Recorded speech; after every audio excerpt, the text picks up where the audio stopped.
ఈ ప్రపంచాన్ని ఎవరెవరు ఏ ఏ కాలాల్లో పరిపాలిస్తారో ముందుగానే చెప్పబడిన ప్రవచనాత్మక విషయాలను గురించి మీరు ఎప్పుడైనా విన్నారా? ఈ విషయాలకు సంబంధించిన సత్యాలను పరిశీలిద్దాం.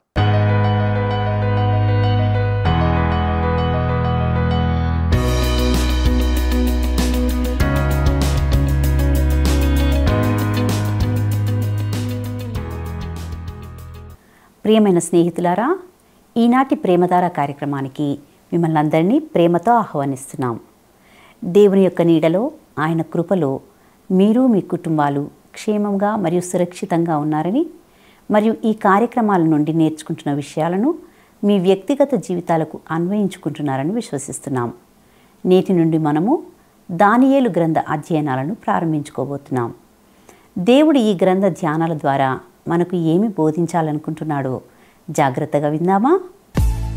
ఊహించలేని మేలులతో నింపిన నా యేసయ్యా, నీకు నా వందనం. ఊహించలేని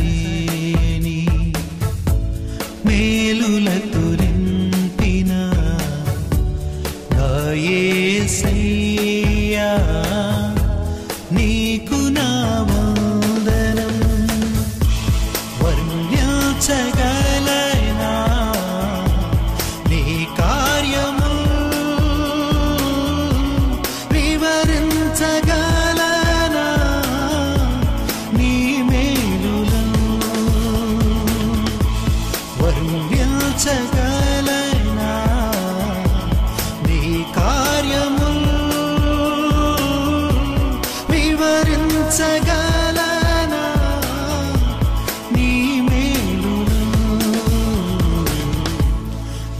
ఊహించలేని మేలులతో నింపిన నా యేసయ్యా, నీకు నా వందనం. ఊహించలేని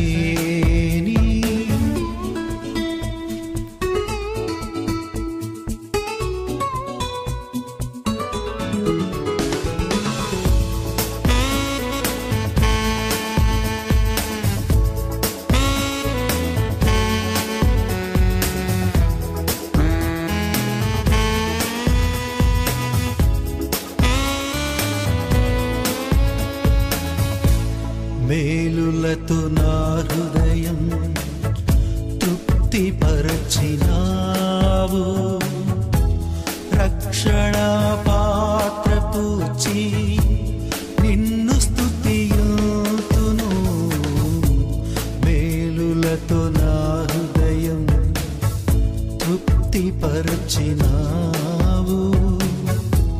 రక్షణ పాత్ర పూచి నిన్ను స్తుతియుతును. ఇశ్రాయేలు దేవుడా, నా రక్షకా, స్తుతియుతును నీ నామమును. ఇశ్రాయేలు దేవుడా, నా రక్షకా,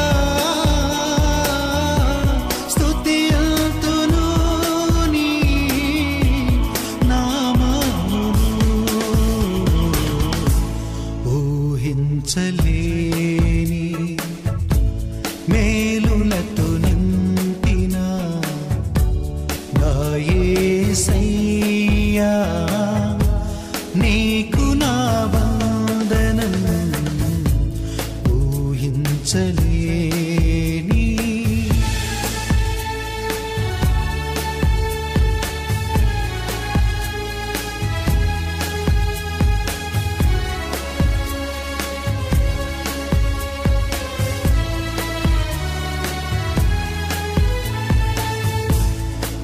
దీన స్థితిని నీవు మార్చినావు. నా జీవితానికి విలువనిచ్చినావు. నా దీన స్థితిని నీవు మార్చినావు. నా జీవితానికి విలువనిచ్చినావు. నీ కృపతో నన్ను ఆవరించినావు. నీ సన్నిధి నాకు తోడునిచ్చినావు. నీ కృపతో నన్ను ఆవరించినావు. నీ సన్నిధి నాకు తోడునిచ్చినావు. ఊహించలేని మేలులతో నింపిన నా యేసయ్యా, నీకు నా వందనం.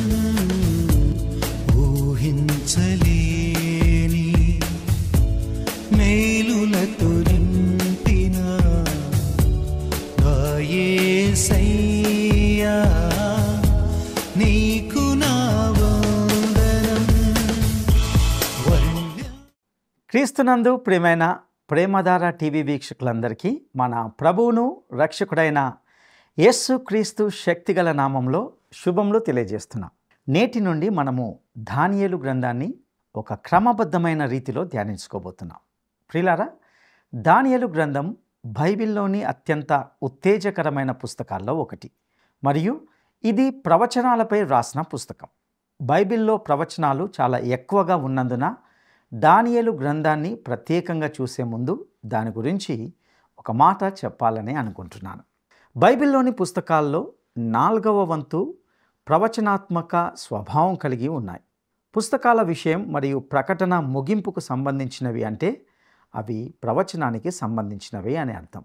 లేఖనం యొక్క సారాంశంలో 5వ వంతు దాని రచనా సమయంలో అంచనా వేయబడింది. దానిలో ఎక్కువ భాగం నెరవేరింది. కాబట్టి లేఖనంలోని ప్రవచనాన్ని నెరవేరినవి మరియు నెరవేరనివి ప్రవచనాలుగా విభజించవచ్చు. దానియేలు గ్రంథంలో మనము చాలా నెరవేరిన ప్రవచనాలను కనుగొంటాం. ఇక ప్రవచనాలకు సంబంధించిన కొన్ని గొప్ప అంశాలు ఈ గ్రంథంలో ఉన్నాయి. అవి ప్రపంచంలోని అన్ని వర్గాల నుండి విమానాలుగా విమానాశ్రయంలోకి ఎగురుతున్నట్లుగా ఉంటుంది. మరియు మీరు గొప్ప ప్రకటన గ్రంథానికి వెళ్ళి ఈ గొప్ప అంశాలన్నిటినీ తుది ఫలితానికి తీసుకురావడాన్ని చూడవచ్చు. వాస్తవానికి ప్రవచనానికి సంబంధించిన ప్రధాన అంశం ప్రభువు అయిన యేసుక్రీస్తు.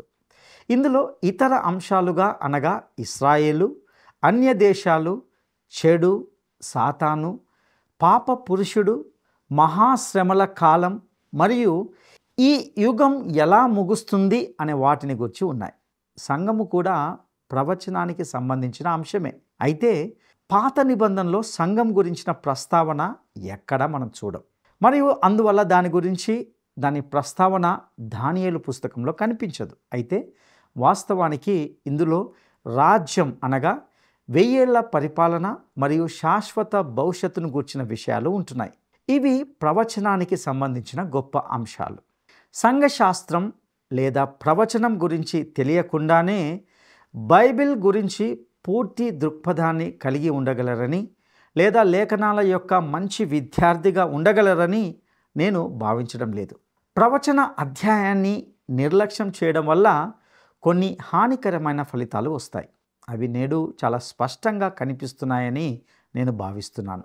ప్రవచనాత్మక విషయాలకు సంబంధించి చాలా మతపరమైన మతాలు దారి తప్పాయి. గొప్ప ప్రవచన బోధనను నిర్లక్ష్యం చేయడమే దీనికి కారణం. ఉదాహరణకు గతంలో గొప్ప ఉపాధ్యాయుడు వేదాంతవేత్త అయిన డాక్టర్ చార్లెస్ హర్జ్ ఈ ప్రకటన చేశాడు. పాత నిబంధన మరియు క్రొత్త నిబంధన రెండింటిలోని లేఖనాల ప్రవచనాత్మక బోధలన్నింటినీ పరిశీలించకుండా ఈ విషయం అనగా ప్రవచనం అనేది చర్చించబడదు. ప్రవచనాల అధ్యయనాన్ని ఒక ప్రత్యేకతగా చేసుకొని ఎవరైనా ఈ పనిని సంతృప్తికరంగా సాధించలేరు.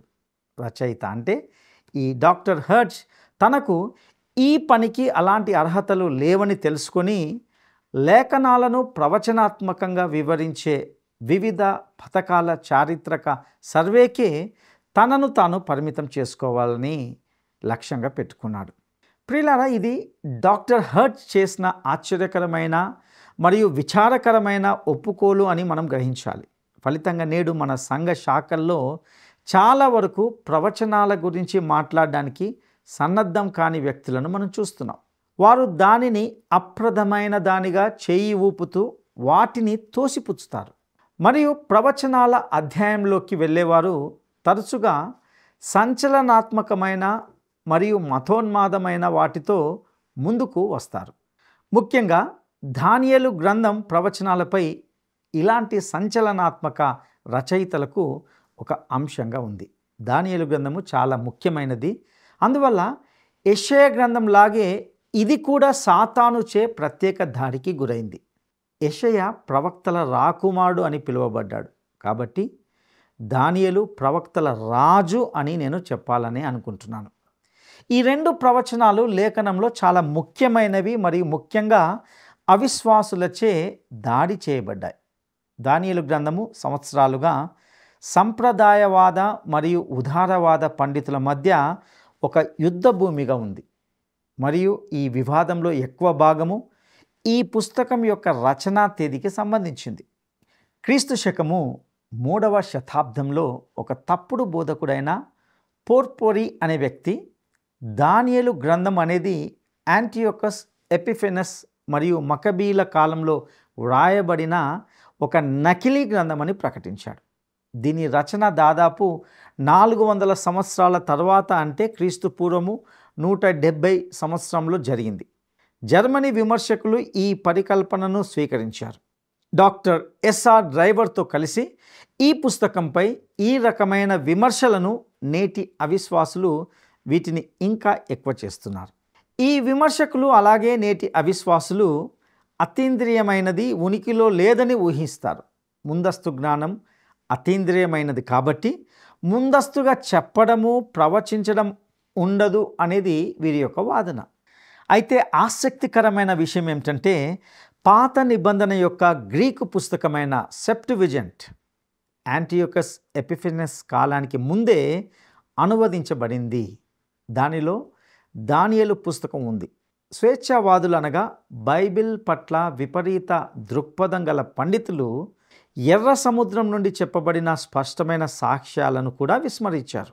యెషయా పుస్తకానికి ఒకే ఒక రచయిత ఉన్నారనే వాస్తవాన్ని చాలామంది పండితులు ఒప్పుకున్నారు. ఆ పుస్తకాన్ని రాసిన యెషయా అనే వ్యక్తి వాస్తవానికి 2 లేదా 3 ఉన్నారని విపరీత దృక్పథం గల పండితులు వాదించాలని అనుకుంటున్నారు. అయితే రెడ్ సీ స్క్రోల్స్ అనేవి ఇంకా ప్రాముఖ్యతతో జీవించి ఉన్నాయని స్పష్టంగా చూపిస్తున్నాయి మరియు ఈ విషయం మీద విమర్శకులను ఖండిస్తున్నాయి కూడా. బైబిల్ను గూర్చి తలెత్తే సందేహాలకు కాలానుగుణంగా సమాధానములు పొందుతాము అనేది ఆశ్చర్యకరమైన విషయం. అపవాది, విమర్శకుడు, వక్రీకరించిన మతవాదులు సర్వసాధారణంగా మనకు ఆ సమయంలో సంపూర్ణ జ్ఞానము లేని బైబిల్ భాగములను ఆధారంగా చేసుకొని తమ వాదనలను ముందుంచుతారు. ప్రతి ఒక్కరూ ఈ విషయాన్ని ఊహించగలరు. ఎవరి దృష్టిలో వారు కావాలను అనుకుంటే వారు అలా ఊహించుకోగలరు. కానీ సాధారణంగా ఈ ఊహాగానాలు ప్రమాదానికి దారితీస్తాయి. ఏది ఏమైనప్పటికీ అతి తక్కువ కాలంలో దేవుని వాక్యము సత్యముగాను ఖచ్చితంగాను ఉంటుందని నిరూపించబడుతుంది. ఫ్లావియస్ జోసెఫిస్ అనే వ్యక్తి తన రచన యూదుల పురావస్తు అనే పుస్తకంలో భాగం 1 పేజీ నెంబర్ 388లో అలెగ్జాండర్ మహాచక్రవర్తి కాలంలో జరిగిన ఒక సంఘటనను ప్రస్తావించాడు. ఇది దానియేలు గ్రంథము ప్రారంభ కాలంలోనే వ్రాయబడిందన్న విషయానికి మద్దతిస్తుంది. అలెగ్జాండర్ తన దండయాత్రలో నెదర్లాండ్ అనగా లెవాంత్ ప్రాంతంకు చేరుకున్నప్పుడు అప్పటి యాజకుడైన జద్దూవా అతన్ని ఎదుర్కోవడానికి వెళ్ళాడు. జద్దూవా అలెగ్జాండర్కి దానియేలు గ్రంథాన్ని చూపించాడు. ఆ గ్రంథంలో అలెగ్జాండర్ ప్రస్తావించబడినట్లు చూపించాడు. ఇది చూసి అలెగ్జాండర్ ఎంతో ఆశ్చర్యపోయాడు, ప్రభావితుడయ్యాడు. దీని ఫలితంగా అలెగ్జాండర్ యెరూషలేమును ధ్వంసం చేయకుండా శాంతియుతంగా నగరంలో ప్రవేశించి దేవాలయంలో ఆరాధన చేశాడు. ఈ సంఘటన ద్వారా దానియేలు గ్రంథం అలెగ్జాండర్ కాలానికి ముందే ఉన్నదనే అభిప్రాయంకు బలం చేకూరుతుంది. ఈ వాదనలు స్పష్టంగా లిబరల్స్ అనగా ఉదారవాద విమర్శకుల అభిప్రాయాలను ఖండిస్తున్నాయి. అయినప్పటికీ కొంతమంది వీటిని పట్టించుకోకుండా విస్మరిస్తుంటారు. ఇప్పటికే స్పష్టతకు వచ్చిన విషయాలపై తిరిగి అనవసరంగా వాదనలు పెట్టడం లేదా వివాదానికి దిగడం ఈ సంక్షిప్త వ్యాఖ్యల ఉద్దేశం కాదు. ప్రియులారా, నేను చెప్పదలుచుకున్న విషయం ఒకటే. దానియేలు మోసగాడు కాదని, ఆయన రచించిన గ్రంథము నకిలీ కాదని చెప్పే సంప్రదాయ అనగా కన్వర్జేటివ్ పండితుల పరిశోధనలను నేను అంగీకరిస్తున్నాను. ఈ సందర్భంలో చేసిన వ్యాఖ్య చాలా సరైనదిగా అనిపిస్తుంది. ధర్మసూత్రాలను అనుమానించడంలో ఆధారపడిన అహంకారంతో చేసిన అనుమానాలు మాత్రమే మిగిలి ఉన్నాయి. సర్ ఐజక్ న్యూటన్ ఇలా చెప్పాడు, దానియేలు గ్రంథాన్ని తిరస్కరించడం అంటే క్రైస్తవ మతాన్ని తిరస్కరించడమే. ఈ మాటలు బలంగా తెలియజేస్తున్నాయి. దానియేలు గ్రంథము ప్రామాణికతను అనుసరించకపోతే క్రైస్తవ మత మూల సత్యాలనే వదిలేయడం అన్నమాట. అంతేకాకుండా యేసుక్రీస్తు ప్రభువు పరిసయ్యులను వేషధారులు అని పిలిచాడు, కానీ దానియేలును ప్రవక్త అని గౌరవంగా పిలిచాడు. ఈ విషయాన్ని మనము మత్తయి సువార్త 24వ అధ్యాయము 15వ వచనం మరియు మార్కు సువార్త 13వ అధ్యాయము 14వ వచనంలో గమనిస్తాం. ప్రియులారా, నిజం చెప్పాలంటే యేసు ప్రభువు చేసిన ఆ ప్రకటనను నేను పూర్తిగా అంగీకరిస్తున్నాను. అలాగే ఆయన ఎప్పుడూ ఆ మాటను వెనక్కి తీసుకోలేదు. విమర్శకుల వాదనలను పరిశీలించకపోయినా ప్రభు అయిన యేసుక్రీస్తు ఆమోదం ప్రతి విశ్వాసికి చెల్లుబాటు అయ్యేది మరియు సరిపోతుంది. మరియు అది సంప్రదాయవాద పాండిత్యం యొక్క సమాధానాలను అధ్యయనం చేయకుండానే నిజాయితీ గల పరిశుద్ధులను సంతృప్తిపరుస్తుంది. పండితుల సమాధానాలను విడిగా అధ్యయనం చేయాల్సిన అవసరం లేకుండానే ప్రభు అయిన యేసుక్రీస్తు చేసిన సమర్థనం మనం పూర్తిగా ఆధారంగా సమృద్ధిగా మనకు సరిపోతుందని నేను భావిస్తున్నాను. దానియేలు అనే వ్యక్తి గురించి మనకు మరే ఇతర ప్రవక్త కంటే కూడా ఎక్కువగా తెలుసు. యెహోయాకీము పరిపాలనలోని 3వ సంవత్సరం అనగా సుమారు క్రీస్తు పూర్వము 606వ సంవత్సరంలో బబులోనుకు చెరగా తీసుకెళ్లబడినప్పటి నుండి కోరేషు రాజు పరిపాలనలోని మొదటి సంవత్సరం అనగా సుమారు క్రీస్తు పూర్వం 536వ సంవత్సరం వరకు అతని జీవితం గురించి ఆయన మనకు వ్యక్తిగత వృత్తాంతాన్ని తెలియజేశారు. దానియేలు జీవితం మరియు పరిచర్య 70 సంవత్సరాల చెరను ఒక వారధిగా కలుపుతున్నాయి. పుస్తకం ప్రారంభంలోనే అతడు తన యవ్వనంలో ఉన్న బాలునిగా మనకు కనిపిస్తాడు. చివరికి అతడు 80 సంవత్సరాల కంటే ఎక్కువ వయసు గల వృద్ధుడుగా ఉంటున్నాడు. దానియేలు గురించి దేవుని ఉద్దేశం ఇలా ఉన్నది. దానియేలు గ్రంథము 10వ అధ్యాయము 11వ వచనంలో ఈ రీతిగా చెప్పబడింది, దానియేలు నీవు బహుప్రియుడవు. ప్రియులారా, దానియేలు గ్రంథాన్ని నకిలీ అని పిలిచే విమర్శకుల్లో నేను ఒకరిగా ఉండాలనుకోను. ఏదో ఒకరోజు నేను దానియేలును పరలోకంలో చూస్తాను మరియు అతనికి చాలా మంచి పేరు ఉందని కనుగొంటాను. అతడు దేవునికి ఎంతో ప్రియమైన వ్యక్తి. దానియేలు జీవితాన్ని వర్ణించే 3 పదాలు ఉన్నాయి: ఉద్దేశము, ప్రార్థన మరియు ప్రవచనం. మొదటగా దానియేలు ఉద్దేశపూర్వకమైన వ్యక్తి. దానియేలు గ్రంథము 1వ అధ్యాయం 8వ వచనం, అదే రీతిగా 6వ అధ్యాయము 10వ వచనం. రాజు అందరూ ఒకే ఆహారాన్ని తినాలని ఆజ్ఞ జారీ చేసినప్పుడు దానియేలు మరియు అతని స్నేహితులు మోషే ధర్మశాస్త్రానికి కట్టుబడి ఉండాలని నిర్ణయించుకున్నారు మరియు వారు అలాగే చేశారు. దానియేలు ఉద్దేశపూర్వకమైన వ్యక్తి. దీనిని మనము అతని పుస్తకం అంతటా కూడా చూడవచ్చు. ఇక్కడ తన కాళ్ళపై నిలబడి దేవుని వాక్యాన్ని మాట్లాడడానికి తగినంత ధైర్యం గల వ్యక్తిగా ఉంటున్నాడు. ఈరోజు దేవుని సందేశకులమని చెప్పుకునే వారికి దేవుని వాక్యాన్ని ప్రకటించే ధైర్యం లేకపోయిన వారిని దేవుడు కనికరించాలని నేను ప్రార్థిస్తున్నాను. అదే సమయంలో దేవుని వాక్యాన్ని ప్రవచనంతో సహా పూర్తి స్థాయిలో ప్రకటిస్తున్న చాలామందిని ఈ కాలంలో మనకు ఇచ్చినందుకు దేవునికి కృతజ్ఞతలు తెలుపుతున్నాను. ప్రియులారా, మీకు ఒక విషయం చెప్పాలి. ప్రవచనాన్ని సరిగ్గా అధ్యయనం చేయడము మనల్ని అతి ఉత్సాహం లేదా విపరీత తత్వం వైపు కాకుండా పరిశుద్ధతతో కూడిన జీవితంలోనికి మరియు దేవుని భయంతో కూడిన జీవితంలోకి నడిపించాలి. మొదటి యోహాను పత్రిక 3వ అధ్యాయము 3వ వచనంలో యోహాను భక్తుడు ఇలా అంటాడు, ఆయన యందు ఈ నిరీక్షణ పెట్టుకొనిన ప్రతి వాడును ఆయన పవిత్రుడై ఉన్నట్లుగా తన్ను పవిత్రునిగా చేసుకొనును.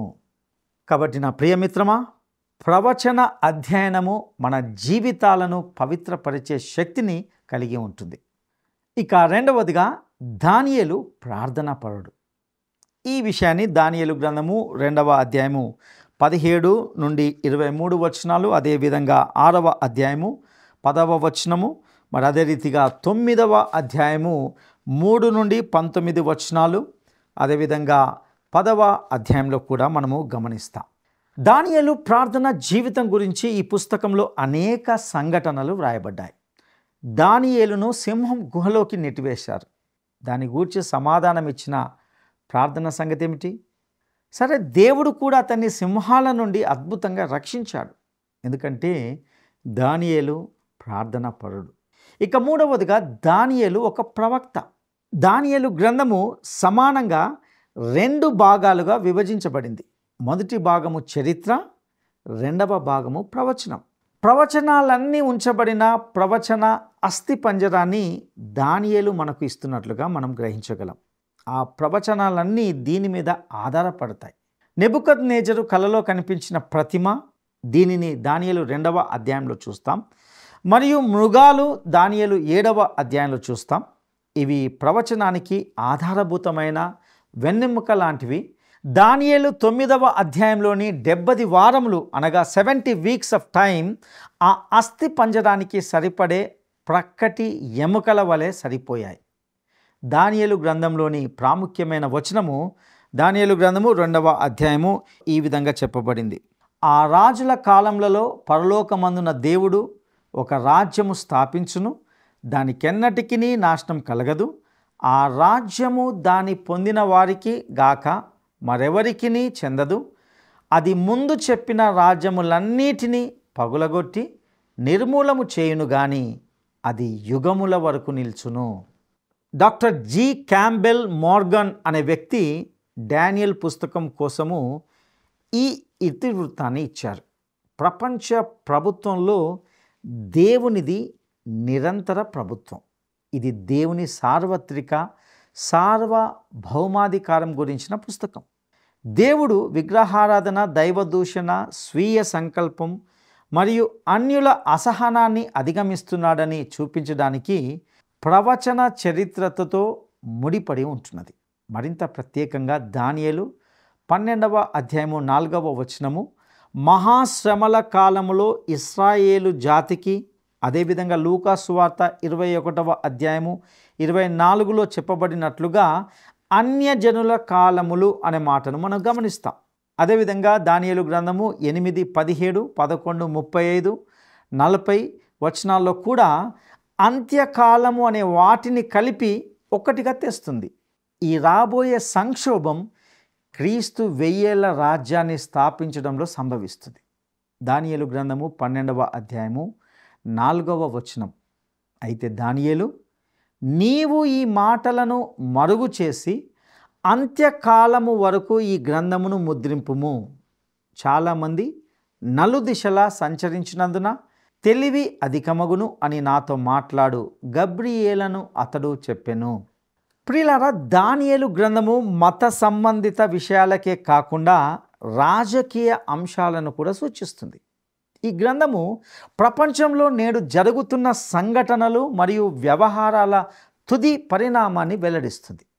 ఈ గ్రంథము ప్రపంచాన్ని ఎవరు పాలిస్తారు అనే ప్రశ్నకు సమాధానం ఇచ్చేది, కానీ ప్రపంచం ఎలా మార్చబడుతుంది అనే ప్రశ్న కాదు. దానియేలు గ్రంథము ఇతర గ్రంథాలను అర్థం చేసుకునేందుకు కీలకమైనదిగా ఉంది. మన ప్రభువు ఒలీవ కొండ ఉపదేశంలో దానియేలు గ్రంథం నుండే మాత్రమే అనేక విషయాలు ఉటంకించాడు. ప్రకటన గ్రంథం అనేక భాగాలు దానియేలు గ్రంథం లేకుండా మర్మంగానే మిగిలిపోతాయి. 2వ తెస్సలోనిక పత్రిక 2వ అధ్యాయంలో పౌలు చెప్పిన పాప పురుషుని గురించి ప్రకటన పూర్తిగా అర్థమయ్యేందుకు దానియేలు వృత్తాంతం మనకు అవసరం. అది దానికి స్పష్టతను మరియు విస్తృతమైన దృష్టిని ఇస్తుంది. మెట్టుకు ప్రియులారా, ఈ దానియేలు గ్రంథంలోని 12 అధ్యాయాలను ఈ విధంగా చెప్పవచ్చు. 1 నుండి 6 అధ్యాయాలు మనము ప్రవచనాత్మక వెలుగుతో చారిత్రక రాత్రిగాను, 7 నుండి 12 అధ్యాయాలను చారిత్రక రాత్రిలో ప్రవచనాత్మక వెలుగుగాను అర్థం చేసుకోవాలి. ప్రియులారా, ఈ దానియేలు గ్రంథము మనకు కడవరి దినములకు సంబంధించి గొప్ప సత్యాలను నేర్పించబోతుంది. క్రమంగా ధ్యానిస్తూ అందరి విషయాలను వివరంగా తెలుసుకోవడానికి ప్రయత్నిద్దాం. అట్టి కృప దేవుడు మనకు దయచేయునుగాక. దైవాశీస్సులు. ప్రార్థించుకుందాం. మహాపరిశుద్ధుడా, నమ్మదగిన దేవా, మీ దయగల పాదాలకు వందనాలు స్తుతులు చెల్లిస్తుంటున్నాం. ప్రభువా, నేటి నుండి కొన్ని రోజుల వరకు మేము దానియేలు గ్రంథాన్ని ధ్యానించుకోబోతున్నాం. ప్రభువా, ఈ యొక్క అధ్యాయము ప్రవచనాలతో కూడిన అధ్యాయంగా మేము ఇంతవరకు విన్నాం.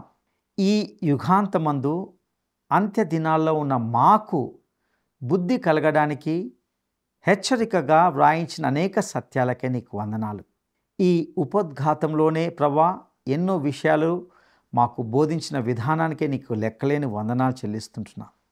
అవును ప్రభువా, మేము ఈ గ్రంథాన్ని ధ్యానిస్తుండగా నీ కృపా సహాయం దయచేయండి.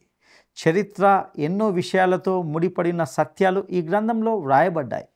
వాటి ద్వారా మేము హెచ్చరించబడుతూ ఆధ్యాత్మికంగా మీ వాక్యపు వెలుతురులో మేము సరి చేసుకోవడానికి నీ కృప దయచేయవలసిందిగా ప్రార్థిస్తుంటున్నాం.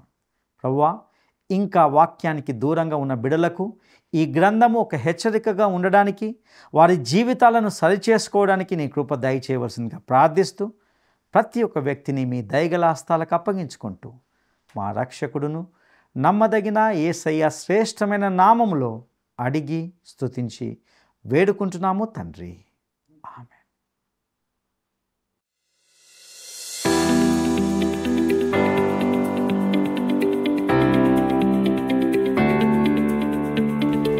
క్రొత్త నిబంధన గ్రంథంలో యేసుక్రీస్తు ప్రభువు దానియేలును ఏమని సంబోధించాడు? 1 పరిశుద్ధుడు, 2 ప్రవక్త, 3 బహుప్రియుడు. ఈ ప్రశ్నకు సరైన జవాబును ఈ వాట్సాప్ నంబర్కు పంపండి. మా వాట్సాప్ నంబర్ 9339952570. ఈరోజు బైబిల్ అధ్యయన కార్యక్రమం మీకు ఆశీర్వాదకరంగా ఉందని మరియు అందులోని సత్యాలు మీ హృదయాలను స్పృశించాయని నమ్ముతున్నాం. ఈ కార్యక్రమానికి సంబంధించి లేక మీ వ్యక్తిగత సమస్యలకు సంబంధించి మీకు ఏవైనా ప్రశ్నలు కానీ లేదా సందేహాలు కానీ ఉంటే క్రింద ఇవ్వబడిన ఫోన్ నంబర్కి కాల్ చేయండి. మీ అభిప్రాయాన్ని మేము విలువైనదిగా భావిస్తాము. మీ ఫోన్ కాల్ కోసం ఎల్లవేళలా వేచి ఉంటాము. సత్యవంతుడైన దేవుడు మీకు తోడయుండి నడిపించునుగాక. ఆమేన్. ఈ కార్యక్రమం మీకు నచ్చిందా? అయితే వెంటనే మిస్డ్ కాల్ ఇవ్వండి. బహుమతి పొందే విజేత మీరే కావచ్చు.